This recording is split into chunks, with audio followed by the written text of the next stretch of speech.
Hello, and welcome to the Threads to Men podcast.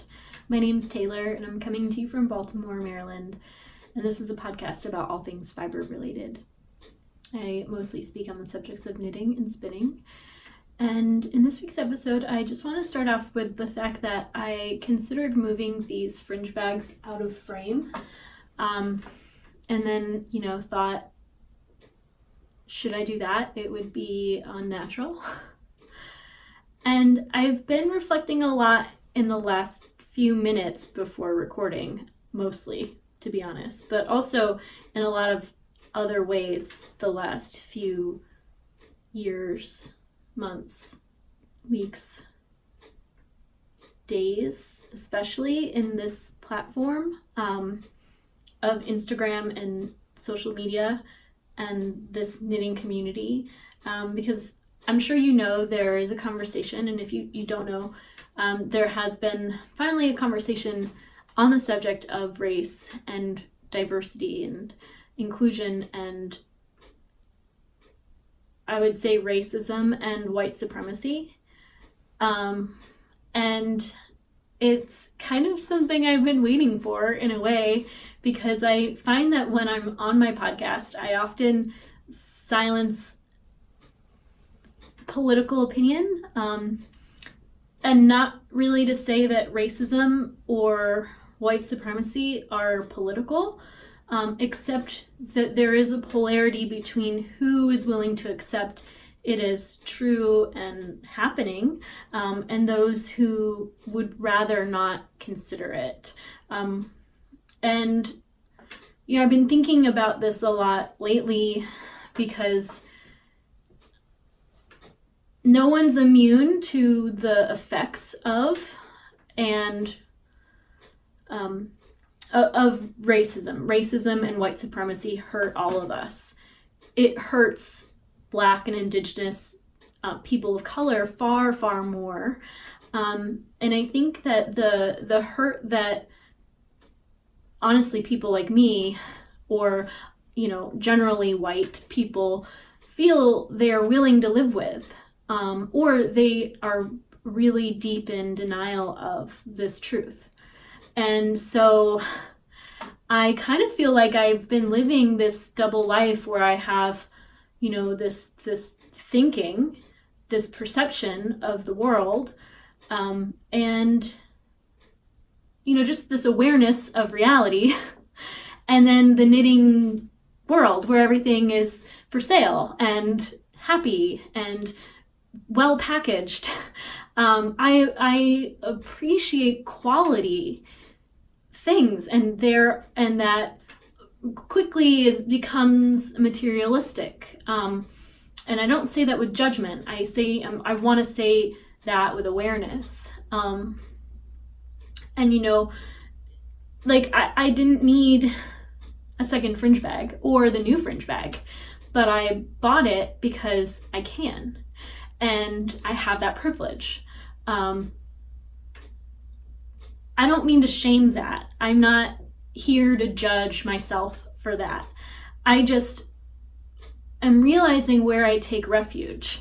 And I take refuge in having the thing I want. Don't all of us do that? I mean, we are human beings. We have desires. We have esteem, or maybe we don't. Maybe we have low self-esteem.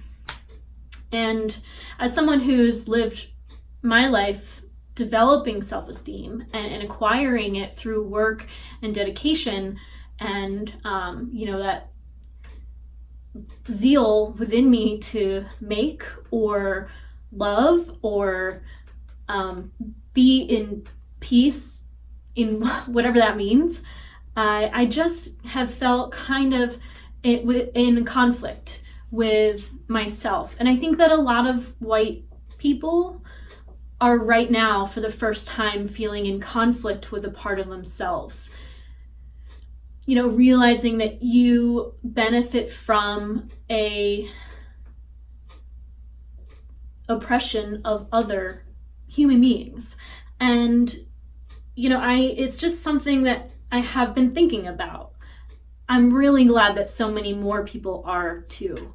And I want everyone out there in this space right now, where we are, to just know that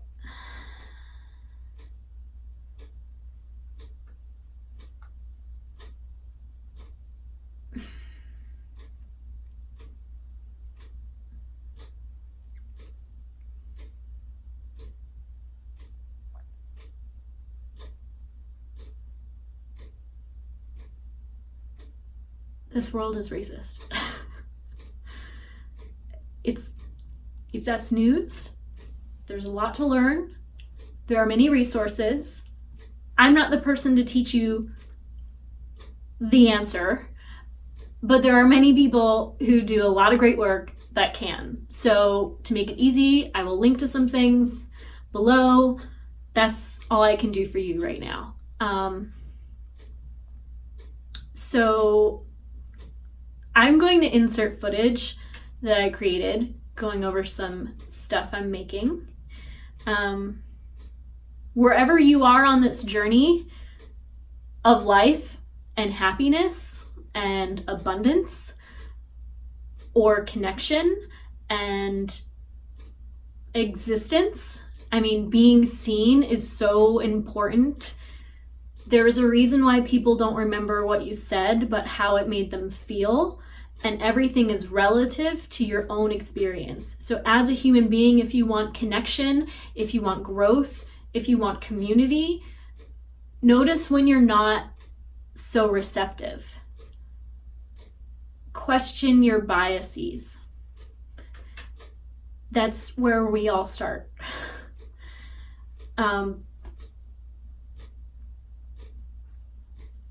You might experience an urge to qualify your own suffering in this process.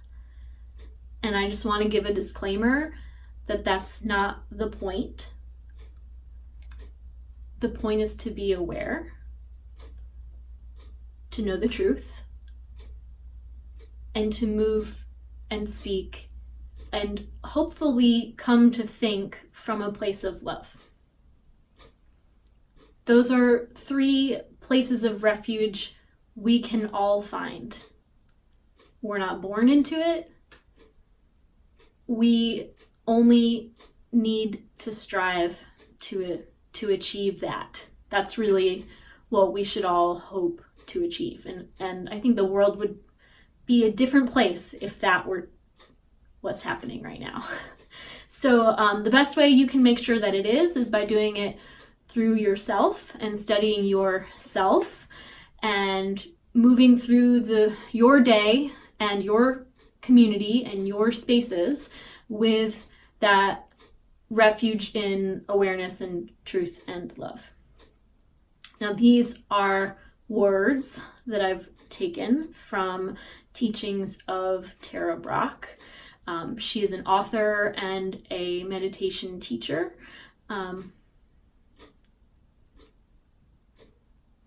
And it has helped me tremendously. So as you continue this conversation on race and white supremacy in our world, wherever you come from, just take refuge in those things should you have trouble. That's the best advice I have.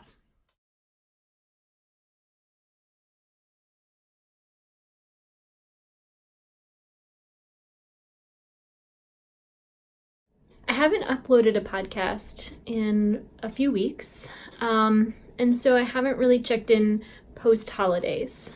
I was lucky to receive, as a Christmas gift, a Kromsky Lazy Kate, and I'm really excited to have that tool now in my sort of toolbox. I have so far to show you just one spin with this Lazy Kate. And I'd like to talk briefly on kind of the virtues of such a tool. So I've been spinning 2-ply yarns from my Wheels Lazy Kate since I started spinning. And that Lazy Kate does not have any tensioning. And I have in my lap a most recent skein of yarn that I've spun without the Lazy Kate, just using the one on my wheel. And what I noticed in comparison of the yarn that I spun with the Lazy Kate, which is on the top, this is some Cormo cross with Columbia fiber that I hand combed after dyeing naturally with goldenrod. And then the lower skein, this is natural, a natural gray Cormo cross fleece. So same fiber, different fleeces. This fiber on the top is a little less lustrous and a little more brittle than the bottom, but the yarn that I spun without the tensioned Lazy Kate, it does come out a bit more tightly plied, and I think that's because I require a little bit more time to have the two singles lined up together to be spun. So I exert a little bit more control with my hand in feeding it into the wheel or the orifice. And so the result is really that this yarn that I spun with the tensioned Lazy Kate, which is also a 2-ply yarn, it is a little more like a commercial yarn in that it's holding some air. One thing that's unique about my hand spun yarn is that it's slightly tightly spun and tightly plied. And another thing that I realized with the Lazy Kate is the impact of my restlessness. When I spin and I finish my second bobbin and all the fiber is done, the first thing I want to do is start plying. And I think because of that, a lot of my skeins of yarn have areas where you'll see that one ply, I don't know if I'll be able to get a good shot of this, but one ply is very loose and very lofty, while the other ply is more tightly spun. And of course that could be a result of, the lack of consistency in the twist, but I think it because it's in almost every skein for just a few yards, I really do think that me not allowing my singles to rest at least an hour or more and really hold the twist that I just sent into the fiber by twisting that, by creating that twist and then immediately twisting in the opposite direction, it has a different impact on those yards of yarn than those that had been sitting on the bobbin for hours or days. I'm kind of collecting all the little quantities of different yarns that I make with the hopes of either knitting the shift cowl or another Harlow hat, something where I can mix and mingle different yarns. So I think that's what this yarn will be destined for. I like to always have a plan for things so that I'm not just acquiring stuff without intention behind what it will become. So in my lap here, I have my most recent spinning project. This is also Cormo fiber. It's from a fleece that I bought in 2017 at the New York State Sheep and Wool Festival, and it was grown at the Buckwheat Bridge Farm. And if you're not familiar with that farm, they have Cormo sheep mostly, but they have some other genetic lines in their breeding, including Jacob. A Cormo fleece is going to be a lot like a merino, but with a longer staple length and maybe a little more luster. A Cormo, as I've mentioned before in other podcast episodes, is a breed of sheep that is a cross between a Corriedale and a merino. And a Corriedale is a cross between a Lincoln long wool or a Leicester long wool with merino. So the Cormo is 75% genetically merino, if it's a pure bred Cormo, with about like 25% of the genes of a long wool breed. So longer staple, a little more luster, but the same qualities and density of a fine wool. So it is a fine wool breed and fleece. And so this is basically what I decided to do, is take all the fiber that I've combed and spin it and just clear my shelves of fiber that is in that stage ready to go, so that I'm minimizing the chance that it'll become dirty or damaged in some way. And what sparked that intention was beginning my mega project of 2019. I say that, I don't mean to be dramatic, but I have that to show you as well. So let me not skip over this. So this is the first single bobbin, and then in my lap is the fiber for the second bobbin. And I hope that I get to spin through this over the weekend. I've started this already. I'm holding it in one of my fringe supply bags that the bag is shipped in. I always save little muslin bags like this because they make good storage containers, especially if I have fleece that's prepared. It just keeps it nice and contained, but it's not plastic, which is nice. So that's my spinning on the wheel right now.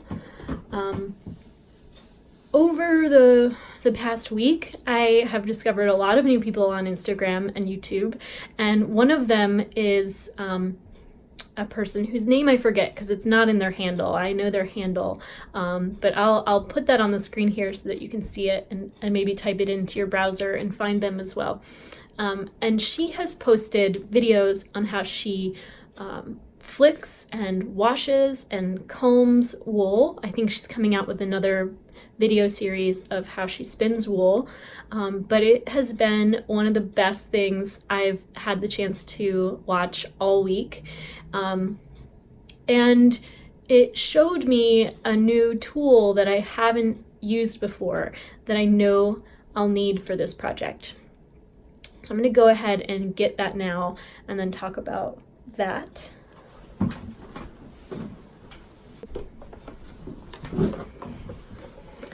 So in my basket here, I have a skein of yarn that I've hand spun, and this is from the fleece that I bought at the October 2018 New York State Sheep and Wool, and it is a Morit colored Cormo cross fleece. This is a chain plied 3-ply, and it comes up to about fingering weight.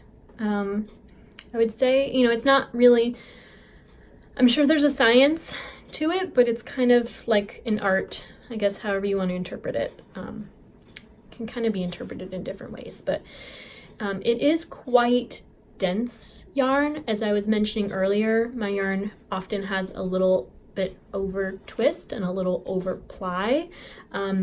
So it does have elasticity to it, but it's also kind of like springy and boingy and very much kind of alive, for lack of a better term.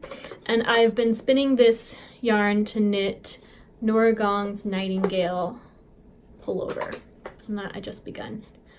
I don't know if that's just because the light source is behind the knitting, but I actually went down a needle size, so I know you can see quite through it, but anyway, I've begun this pattern, and this was sort of my introduction to cable knitting. I've not done much cable knitting in the past, and I've done modifications. If you're not familiar with this pattern yet, I've modified so far by just cropping the majority of the ribbing bottom. I think there's at least 6 inches of that, which I pretty much did a few rows and then went straight into the chart because I want this to fit a little, I would like it to be more fitted at the bottom and a little more cropped so that I can wear it with my high-waisted-ish wool skirts. The high waist is relative. It's higher waist than like pants, but it's not a very high. They're all different. I buy a wool skirt in any size I find that has either areas I can repair or are in good condition. So some skirts are high-waisted, some are not, because they just don't fit me right.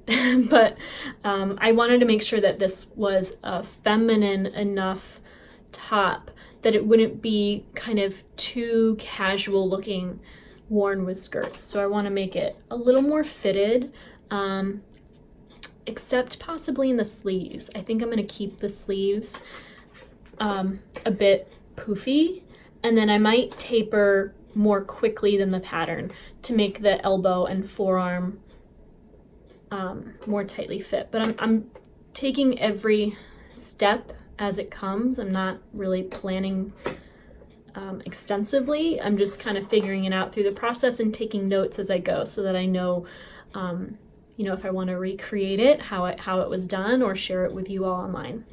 So one thing I've noticed about this project so far, which I hope you can see, I'm pretty sure it's on camera, but there's a slight variegation and striping to the yarn. And that's because in this natural colored fleece, there are areas that are lighter and areas that are darker. And although I combed the fiber on my combs and I was trying to be careful to select the same amounts of light and dark in each area that I combed, or each bit that I combed together, I didn't really blend the fiber well at all. And I knew that in the process, but I just thought, it'll be fine. I think it would be more fine if I, rather than chain plied, did a 3-ply. Like it might offer a more subtle shift in tone, maybe a little bit more marled and less variegated. But anyway, I just kept on knitting, and I'm only a few inches in right now. You can see that the cables on the garment kind of pull up on different areas more than others. It's not a flat edge. And so although I love this project as it's going, and I might consider continuing to knit it as I am, I also am thinking about starting it over and perhaps using this yarn in some kind of color work or something where the variegation is less obvious. This is the only 3-ply skein of yarn I have, so I'd probably be mixing it in a project with other 2-ply yarns if I do go that route. But what tool I discovered was actually one that's not uncommon, but it's called a hackle. And if you prepare fiber with wool combs, a hackle is much like a comb, but it's longer, and you would clip it to a table or surface.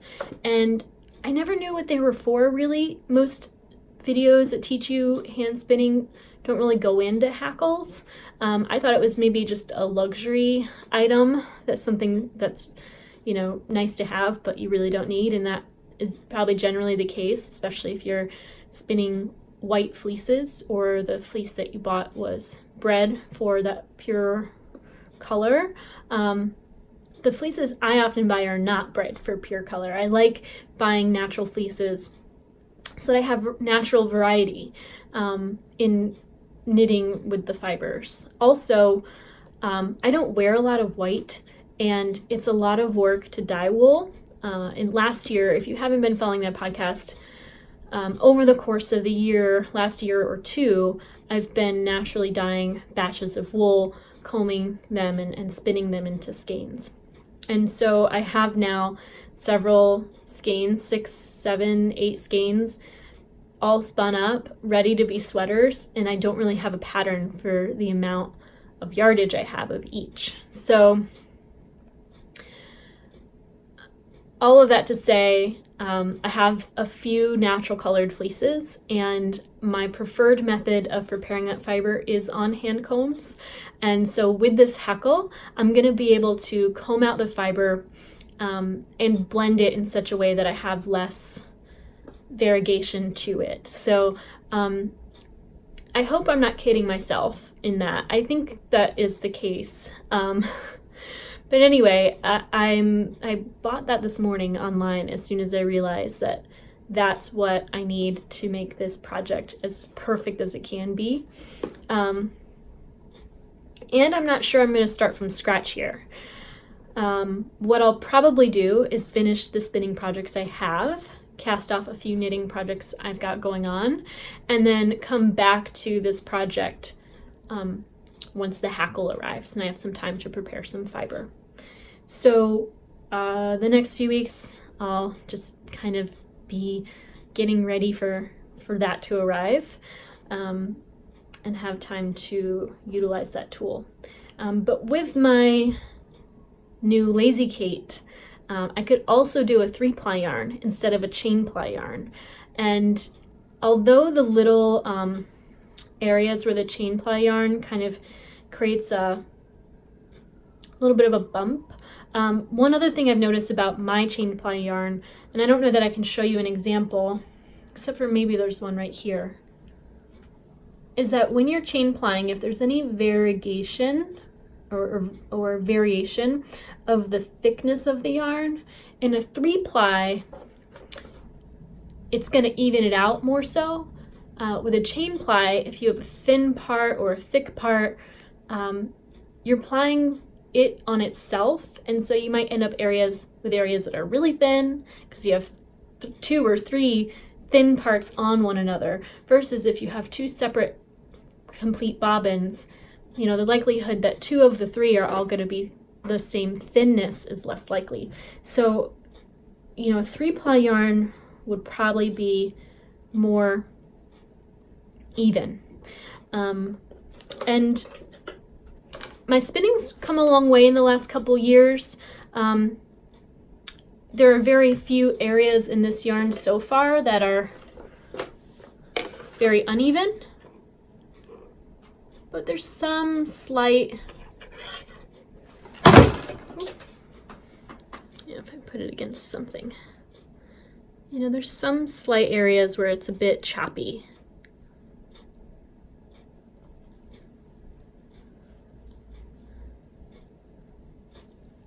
I feel like that cable's a little wonky, like it just separates in an odd way.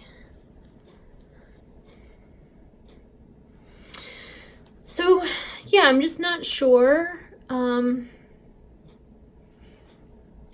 not so deep into this project that I can't kind of start a few things over to make it perfect. And I don't know that I will, but anyway, I have so much I can do. And it's only mid-January right now, and my goal is to wear this sweater to Rhinebeck in October. So I have February, March, April, May, June, July, August. I have maybe 8 months. This knitting pattern is cabled, but so far the most challenging element to it was really just getting the ribbing down right, because it's twisted stitches and non-twisted stitches. It's irregular ribbing, which when you're going back and forth, it's a little daunting to remember like exactly how many times you're doing this until you get the first few rows started, and then it gets easier and easier. But because I really only did a few rows of it, I didn't get that rhythm down, so it felt a bit fiddly. So yeah, this is my first attempt at starting it. I'm thinking about the other element too is if I really do start this again with a 3-ply blended fiber, I'm having to knit at least 25% of the yarn again too. And I'm fairly certain I have that amount of fiber in that fleece to work with. So that's not a concern, but the time it'll take to spin 3 or 4 3-ply skeins is daunting in itself, let alone one of them all over again. But then I can at least say that I completed the project in 2019, which would not be true because I did spin this in 2018. Not really important, but we all have drives of our ego. The other knitting project I have started, I've actually stopped mid-row, so I might not be able to hold this up completely for you. It wouldn't fit in the camera anyway. But this is my golden hour shawl. And in this project, I've been steam blocking it as I go, which has made the process really nice because what I'm looking at as finished is nice and even, and it's not all lumpy bumpy as things tend to be, which I haven't really knit this in public, but when I do knit in public, I feel like people who are not knitters, they don't realize that your knitting is going to look much better after it's like washed and blocked, and they sometimes look at you like they just don't understand. So I'm probably going to steam block my stuff all the time now because it makes it look almost finished and less kind of in progress. This yarn is my hand spun of 2 fleeces. I have a natural white, which is kind of an off-white, and this dark gray color. Those are of the same fleece. Buckwheat Bridge Farm breeds some Jacob sheep into their Cormo sheep, and they come up along these generational lines with Cormo fiber, Cormo sheep, with variation to the coloring. So like a verified Cormo sheep would have white fiber, but you can mix breed genetics to give different colors. And this fleece was mostly dark with 2 patches of white. And so I separated out the patches of white completely, and that's what I spun into this yarn. And I'm pretty sure I'm gonna have maybe 50 grams left over of that yarn, but that's it. And then all the yarn, or all the fiber that was part white, part dark, I blended and mixed and spun another skein that came out this color.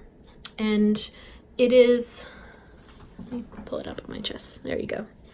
So it's slightly stripy, and it is a marled yarn where white and gray and dark brown, almost black, are blended and marled together. And yeah, it was kind of just an experiment. I put the fiber on my combs, combed them once, and just drafted it off the comb and spun it randomly, and it just came out as it is. The light brown color was a different Cormo Columbia Cross fleece that I naturally dyed with black walnut hulls. So anyway, this should be done soon, if not this weekend, but I wanted to take some time to record and upload a podcast episode before too long.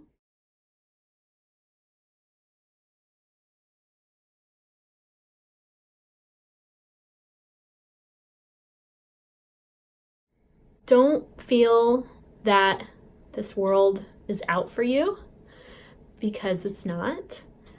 But for some people it is. And some people are dying. And that is absolutely tragic. And no one's really doing anything about it right now. At least in the mainstream conversation, no one is. So this greater conversation here is an absolute blessing. It's something that I'm grateful to hear happening. And I'm also really grateful for the wonderful people it's introduced to my life. And I'm learning so much from. So thank you all for taking the time to listen to this podcast episode. If you ever want to hear more about me, or things that I reflect on, I guess DM me, or let me know you're interested in having that conversation. Try not to put too much of my own personal self into this. Stay on the subjects of what I'm knitting and spinning. So if you want to get to know me and what I'm about as a person, feel free to send me a message, because I'd love to hear of you and what you're up to. So you can find me on Ravelry and Instagram as Taylor E. Owen. And I will see you all soon. Take care.